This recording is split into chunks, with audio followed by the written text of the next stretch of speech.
సమస్యల మీద తప్పకుండా ప్రత్యేకంగా దృష్టి పెడతాం. సంబంధిత శాఖ మంత్రి గారు కూడా తెలియజేస్తుంది. గౌరవ సునీత లక్ష్మారెడ్డి గారు. అధ్యక్ష, ఇది మా మెదక్ జిల్లా జోన్ మార్పు గురించి మాట్లాడుతూ ఉన్నాను అధ్యక్ష. మా మెదక్ జిల్లాని మరి సిరిసిల్ల జోన్లో కలపడం జరిగింది అధ్యక్ష. కానీ అక్కడ మరి చాలామంది యూత్కి మాకు ఎంప్లాయ్మెంట్ రాదని, అదేవిధంగా ఎంప్లాయీస్కి సంబంధించి మాకు ప్రమోషన్స్ రావని చెప్పేసి అభద్రతా భావంతో ఉన్నారు అధ్యక్ష. వారందరూ ఎందుకంటే మా మెదక్ జిల్లా మరి హైదరాబాద్కి కేవలం 80-90 కిలోమీటర్ల దూరం ఉంది. మా నర్సాపూర్ అయితే 50 కిలోమీటర్స్ దూరంలో ఉంది. ప్రతి విషయానికి కూడా ఎడ్యుకేషన్ పర్పస్ కానీ, హెల్త్ పర్పస్ కానీ, ఇంకా అన్ని విషయాల్లో కూడా మేము హైదరాబాద్కి రావడం జరుగుతోంది. కాబట్టి మా మెదక్ జిల్లాని మరి ఖచ్చితంగా మా సిరిసిల్ల జోన్ నుంచి చార్మినార్ జోన్కి మార్పు చేయాలని చెప్పేసి మేము విజ్ఞప్తి చేస్తా ఉన్నాం అధ్యక్ష. ఎన్నికల ప్రామిస్లో కూడా చాలామంది అప్పుడు ఉన్నటువంటి పార్టీస్కి సంబంధించి, ఇప్పుడు కాంగ్రెస్ పార్టీ నుంచి రేవంత్ రెడ్డి గారు, మా బీఆర్ఎస్ పార్టీ నుంచి మా కేటీఆర్ గారు చెప్పడం జరిగింది. అదేవిధంగా బీజేపీకి సంబంధించిన వాళ్ళు కూడా చెప్పడం జరిగింది.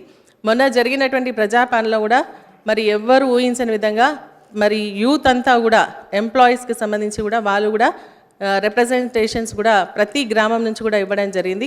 కాబట్టి దీన్ని దృష్టిలో పెట్టుకొని మరి ఎంప్లాయ్మెంట్కి సంబంధించి ఏదైతే నిరుద్యోగుల మరి ఇబ్బంది ఉందో దాన్ని దృష్టిలో పెట్టుకొని, అదేవిధంగా ఎంప్లాయీస్కి సంబంధించినటువంటి ప్రమోషన్లో కానీ, ఎడ్యుకేషన్ పర్పస్ వస్తున్నటువంటి స్టూడెంట్స్కి సంబంధించినటువంటి విషయంలో దృష్టిలో పెట్టుకొని వారి భవిష్యత్తును ఆలోచన చేసి సిరిసిల్ల జోన్ నుంచి మా మెదక్ జిల్లాను మరి చార్మినార్ జోన్కి చేయాలని చెప్పేసి కోరుతా ఉన్నాం అధ్యక్ష.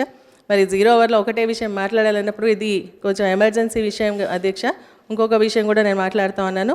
మరి మా నర్సాపూర్కి సంబంధించి, అదేవిధంగా గజ్వెల్కి సంబంధించి చాలా చెక్ డ్యామ్స్ ఉన్నాయి మన హల్దీ వాగు పైన.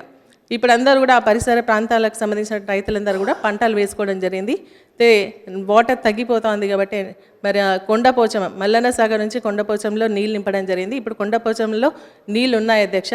కాబట్టి అక్కడి నుంచి ఎమర్జెన్సీగా ఇప్పుడు 0.3 TMC ఆఫ్ వాటర్ని వదిలితే దాదాపు ఒక 20 to 30 చెక్ డ్యామ్స్ నిండుతాయి అధ్యక్ష. పోయినసారి కూడా ఇదే విధంగా అడిగితే మరి రైతుల దృష్టిలో పెట్టుకొని మరి వాటర్ వదలడం జరిగింది. ఇప్పుడు కూడా వాటర్ని వదిలి అక్కడ ఉన్నటువంటి రైతులను ఆదుకోవాల్సిందిగా ప్రభుత్వానికి నేను విజ్ఞప్తి చేస్తాను అధ్యక్ష. Thank you. గౌరవ సభ్యురాలు చెప్పినట్టు అధ్యక్ష, ఈ జోనల్ సిస్టంలో కొద్దిగా ఇబ్బంది అయిన మాట వాస్తవమే.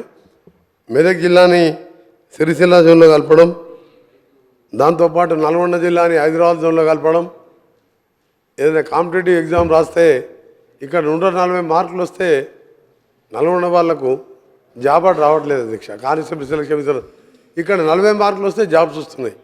దీని మీద కూడా ఒక ప్రాసెస్ జరుగుతుంది. మొన్న గౌరవ ముఖ్యమంత్రి గారు మేము అందరం కూడా పిలిచి కలవడం జరిగింది. దాని మీద కూడా చర్య తీసుకుంటాం. దాంతోపాటు వారు చెప్పిన రిజర్వాయర్ విషయం కూడా సంబంధిత నీటి శాఖ మంత్రికి తెలియజెప్పడం జరుగుతుంది.